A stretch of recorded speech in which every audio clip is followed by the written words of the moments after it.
बहू का 9वां महीना। सुमित्रा जी की बहू रितु प्रेग्नेंट थी और अब उसकी प्रेगनेंसी का 9वां महीना चल रहा था। रितु का पति देवेश उसका काफी अच्छे से ख्याल रखता था, लेकिन प्रेगनेंसी अपने आप में ही एक अलग ही वक्त होता है जब एक औरत कई तरह के बदलावों से गुजरती है। शरीर के साथ साथ उसके अंदर बहुत सारे इमोशनल चेंजेस भी आते हैं और रितु इन सब चीजों से गुजर रही थी। इसीलिए कई बार वो बहुत परेशान हो जाती थी। उसे बार बार बहुत मुश्किलों का सामना करना पड़ रहा था। एक दिन अचानक शाम के वक्त रितु जोर जोर से रोने लगी। अरे रितु बेटा, क्या हुआ? तुम रो क्यों रही हो? कुछ नहीं मम्मी जी, बस बहुत परेशान हो रही हूँ मैं। हाँ बेटा, वो तो मुझे भी दिख रहा है, तभी तो रो रही हो तुम। लेकिन परेशानी के पीछे की वजह तो बताओ, आखिर बात क्या है? किसी ने कुछ कहा क्या तुमसे? नहीं मम्मी जी, किसी ने कुछ भी नहीं कहा, बस ऐसे ही मेरा मन कर रहा है रोने का। अरे बेटा, ये क्या बात हुई? रोने का मन कर रहा है? अरे तुम माँ बनने वाली हो, अगर इस तरह रहोगी ना तो बच्चा भी रोने वाले नेचर का पैदा होगा। तो फिर मैं क्या करूं मम्मी जी? मुझे बता अपने दिल की बात, मेरे साथ शेयर कर कि क्या परेशानी है। वो क्या है ना मम्मी जी, मैं अपने पेट की तरफ देखती हूँ ना तो अजीब सी घबराहट होती है। अरे लेकिन क्यों बेटा? तुम्हारे पेट में तो तुम्हारा आने वाला बच्चा है, इसे देखकर तुम्हें खुश होना चाहिए।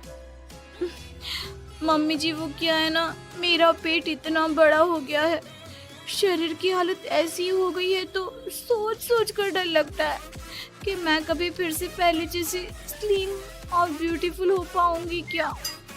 अरे बेटा, ये तो कुछ दिनों की बात है, सब कुछ बिल्कुल पहले जैसा हो जाएगा। कुछ दिनों के बाद तुम्हें चिंता करने की कोई जरूरत नहीं होगी। रितु, क्या हुआ? तुम बार बार करवटें क्यों बदल रही हो? रात के 2 बज रहे हैं, सो जाओ ना अब। देवेश, नींद नहीं आ रही है, मैं ठीक से सो नहीं पा रही हूँ। अरे ये क्या, तुम तो उठकर बैठ गई। इस तरह बैठे बैठे पूरी रात बिताओगी क्या? क्या करूं देवेश, पेट की वजह से जैसे ही लेटती हूँ अजीब सा लगने लगता है, ठीक से सो भी नहीं पाती। तुम एक काम करो, अपने पेट के बगल में एक तकिया लगा लो, तुम्हें ठीक से नींद आ जाएगी। वो भी करके देख लिया, अब तो लगता है जब तक बच्चा इस दुनिया में नहीं आएगा मैं ठीक से सो भी नहीं पाऊंगी। रितु, बच्चा आने के बाद कौन सा चैन की नींद सो पाओगी? कम से कम अब तो आराम कर लो। तुम सो जाओ देवेश, मैं बैठे बैठे ही अपनी नींद निकाल लूंगी। और फिर कुछ दिन के बाद सुमित्रा जी के घर पर कुछ परिचित लोग मिलने के लिए आते हैं। मम्मी जी, आप उन लोगों के साथ बैठकर बातें करिए, मैं सबके लिए चाय बना देती हूँ। अरे नहीं नहीं बेटा, मैं कर लूंगी, अभी तुम्हारी तबीयत ठीक नहीं है ना, तुम आराम करो। अरे मम्मी, घर के छोटे मोटे काम तो मैं करती हूँ ना, चाय बनाने में कैसी प्रॉब्लम? अच्छा ठीक है, अगर कोई परेशानी नहीं है तो बना दो चाय। अरे ये क्या बात है सुमित्रा जी, आप तो दादी बनने वाली हैं। हाँ जी, बस ठीक ठाक तरीके से मेरा पोता या पोती इस दुनिया में आ जाए तो चैन हो जाए। सही कहती हैं बहन जी, एक औरत के लिए ये वक्त बहुत मुश्किल होता है। वैसे बहू की तबीयत तो ठीक है ना? हाँ हाँ, तबीयत तो ठीक है, बस ऐसे ही थोड़ी बहुत परेशानी है जो इस वक्त होती है, उसी से गुजर रही है। पहली बार माँ बन रही है ना, कभी कभी परेशान हो जाती है। सुमित्रा जी रिश्तेदारों से बात करती है और उन्हें काफी देर हो जाती है। रिश्तेदारों के जाने के बाद, अरे रितु बेटा, तुम अभी तक किचन में काम कर रही हो? मैंने तुम्हें मना किया था ना, इतनी देर खड़े रहने की क्या जरूरत थी? मम्मी जी वो मुझे लगा रात के खाने में देर हो जाएगी, इसलिए मैं साफ उधर बिजी थी तो मैं खाना बनाने लग गई थी। अरे बेटा, तुम तो बिल्कुल कुछ भी नहीं समझती, जरा अपने पैरों की हालत तो देखो। हाँ मम्मी जी, मुझे भी ना पैरों में बहुत भारीपन लग रहा है। ये भारीपन नहीं है, ज्यादा देर खड़े रहने की वजह से तुम्हारे पैरों में सूजन आ गई है। अब कमरे में जाकर आराम करो, चलो। और सुनो, अपने पैरों के नीचे ना तकिया लगा लेना, सर के नीचे मत लगाना, ठीक है? अपने कमरे में जाने के बाद यार ये प्रेगनेंसी भी कितनी अजीब चीज है। कभी रोने का मन करता है, कभी हंसने का। घर में सब मुझे बहुत प्यार करते हैं, लेकिन प्रेगनेंसी की जो प्रॉब्लम्स मैं फेस कर रही हूँ वो मैं किसी को नहीं समझा सकती। ये सब कब ठीक होगा? और फिर एक रात अचानक रितु नींद में उठकर बैठ जाती है और अपने पूरे शरीर पर खुजली करने लगती है। देवेश की आंख खुलती है और वो रितु को इस तरह खुजली करते हुए देखता है। अरे क्या हुआ रितु, तुम ठीक तो हो ना? पता नहीं क्यों देवेश, लेकिन अचानक से पूरे शरीर में खुजली हो रही है। दिखाओ जरा मुझे। अरे लेकिन तुम्हारे शरीर पर तो कोई मच्छर के काटने के या किसी तरह के रैशेस भी नहीं है, फिर खुजली क्यों हो रही है? लगता है ये भी प्रेगनेंसी की कोई नई प्रॉब्लम है। अरे अरे परेशान मत हो, मैं मम्मी को बुला कर लाता हूँ। सुमित्रा जी के आने के बाद अरे क्या बात है बेटा, इस तरह क्यों खुजली कर रही हो? अचानक से क्या हो गया तुम्हें? मम्मी जी ऐसा लग रहा है जैसे सर से पैर तक पूरे बदन में मच्छरों ने काट लिया हो। अरे लेकिन इसमें रोने की क्या बात है, चुप हो जा, सब ठीक हो जाएगा। हाँ मैं बहुत परेशान हो गई हूँ। बस अब जल्दी से बच्चा इस दुनिया में आ जाना चाहिए ताकि मुझे इन सारी प्रॉब्लम से मुक्ति मिले। ऐसा नहीं कहते रितु, माँ बनना तो दुनिया की सबसे बड़ी खुशखबरी है और ये सारी परेशानियाँ तो सबके साथ होती है। जानती हूँ, लेकिन फिर भी क्या करूँ? रात को सो नहीं सकती, कभी पेट भर के खाना खा लेती हूँ तो उल्टी करने का मन करता है। ज्यादा देर खड़ी हो जाती हूँ तो पैर में सूजन आ जाती है। ज्यादा देर बाहर घूमने भी नहीं जा सकती वरना टॉयलेट की प्रॉब्लम। ये सब कब ठीक होगा? कुछ दिन और बीत गए और अब तक रितु का 9वां महीना खत्म होने का वक्त आ गया था। अब हर दिन रितु बस यही सोचती थी कि उसका बच्चा इस दुनिया में आने वाला है। हाँ, वो बात अलग थी कि वो कई तरह की इमोशनल चेंजेस से गुजर रही थी और फिर एक दिन अचानक, देवेश मुझे ना चाउमीन खाने का मन कर रहा है। अभी रात के 12 बजे? अरे रितु, इस वक्त चाउमीन कहाँ से लेकर आऊंगा मैं? किसी होटल में फोन करो ना, कोई तो डिलीवर करता होगा ना इतनी रात को।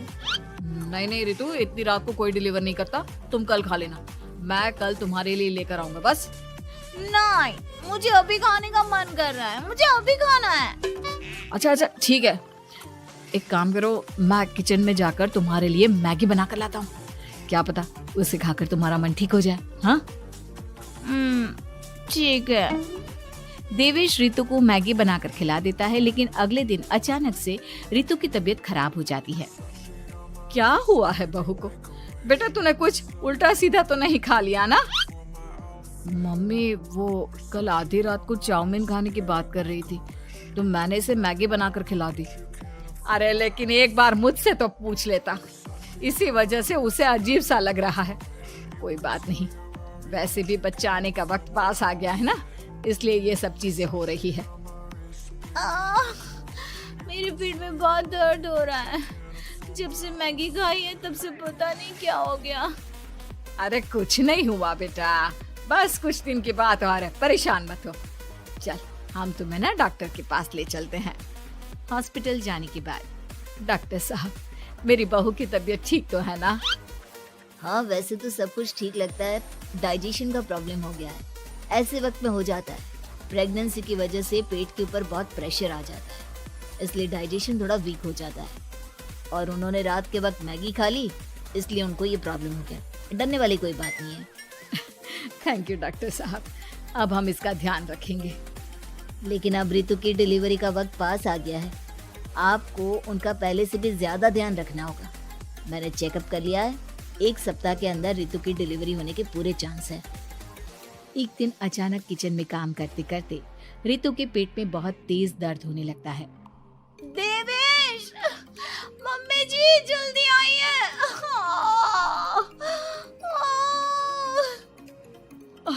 अरे क्या हुआ बहू, क्या हुआ तुम्हें?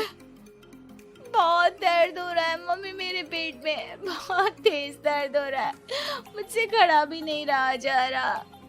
इधर आ जाओ रितु, मैं तुम्हें बेड पर लिटा देता हूँ, सब ठीक हो जाएगा। बेटा, मुझे लगता है इसकी डिलीवरी का वक्त पास आ गया है। अब हमें रितु को हॉस्पिटल ले जाना होगा। वैसे भी डॉक्टर ने कहा था कि 1 सप्ताह के अंदर डिलीवरी कभी भी हो सकती है। मुझे बहुत दर्द हो रहा है, ऐसा लग रहा है जैसे मैं मर जाऊंगी। प्लीज मुझे बचा लो देवेश। अरे रितु, घबराओ मत, ऐसा कुछ नहीं होगा। हॉस्पिटल पहुंचने के बाद आप जल्दी से रितु को एडमिट करवा दीजिए और आप लोग बाहर वेट करिए। नहीं, मुझे बहुत दर्द हो रहा है। रितु, समझने की कोशिश करो, सब कुछ ठीक हो जाएगा।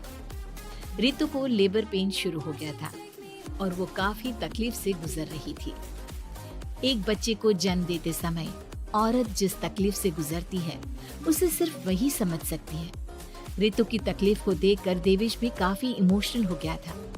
रितु को इस तरह चीखते देखकर उसे बहुत दुख हो रहा था, लेकिन आधे घंटे के बाद जब डॉक्टर अपने हाथ में रितु और देवेश की छोटी सी बच्ची को लेकर आया तो रितु के चेहरे पर स्माइल आ गई।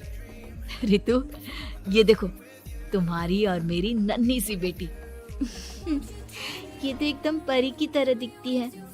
दिखेगी क्यों नहीं, एकदम तुम पर गई है ना, इसलिए। लेकिन मम्मी, उसकी नाक तो मेरे जैसी है। अच्छा ठीक है, नाक तुम रख लो, बाकी सब मेरे जैसा। देखा रितु, तुमने कितनी तकलीफ सही, लेकिन उस तकलीफ के बदले तुम्हें भगवान ने ये छोटी सी परी दे दी। और ऐसा सब औरतों के साथ होता है। तुमने बहुत हिम्मत रखी है बेटा, और इसका नतीजा आज हमारे सामने है।